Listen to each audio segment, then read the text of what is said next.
So if you're looking at the screen, that's the draft order. I ain't gonna lie. I wish Atlanta would have got number one because look, I feel like sometimes the league need to rig draft lotteries, and I say that because when you know you have a superpower like the Aces and you have a young league, you need a nemesis for that team. So you want to create a situation kind of like where Magic was going to the Lakers. Like, where you just going to a super talented team. And not saying the Fever isn't talented with all of the young players they have.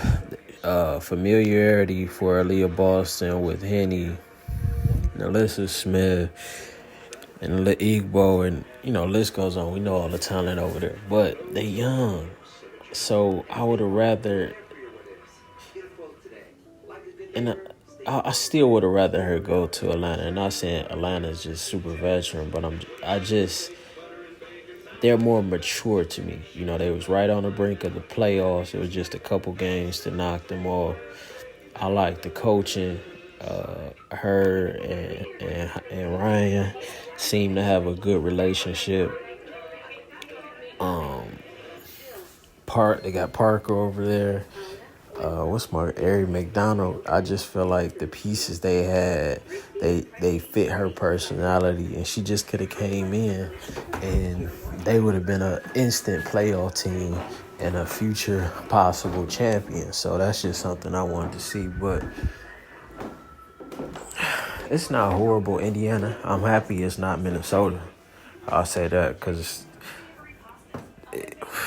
in this time with all the light on the WNBA, you want your number one pick to be with talent, not just in a hole on a full rebuild.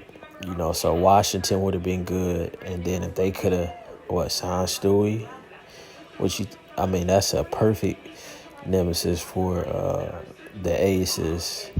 And Atlanta, I don't think immediately they would have been able to challenge, but with time, they could have been the next powerhouse if she had went there. So,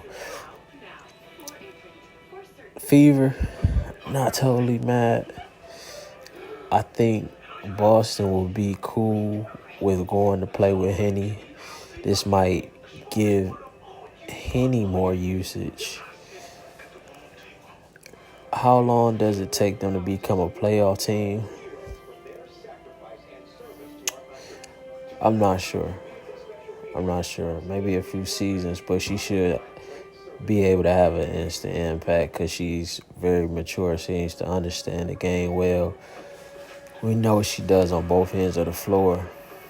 So hopefully she's that piece that can elevate them, and she always has the option to stay because of the COVID season. So if she doesn't think it's the right situation, just sit back and see what happens next year. But she has the luxury of choosing her fate.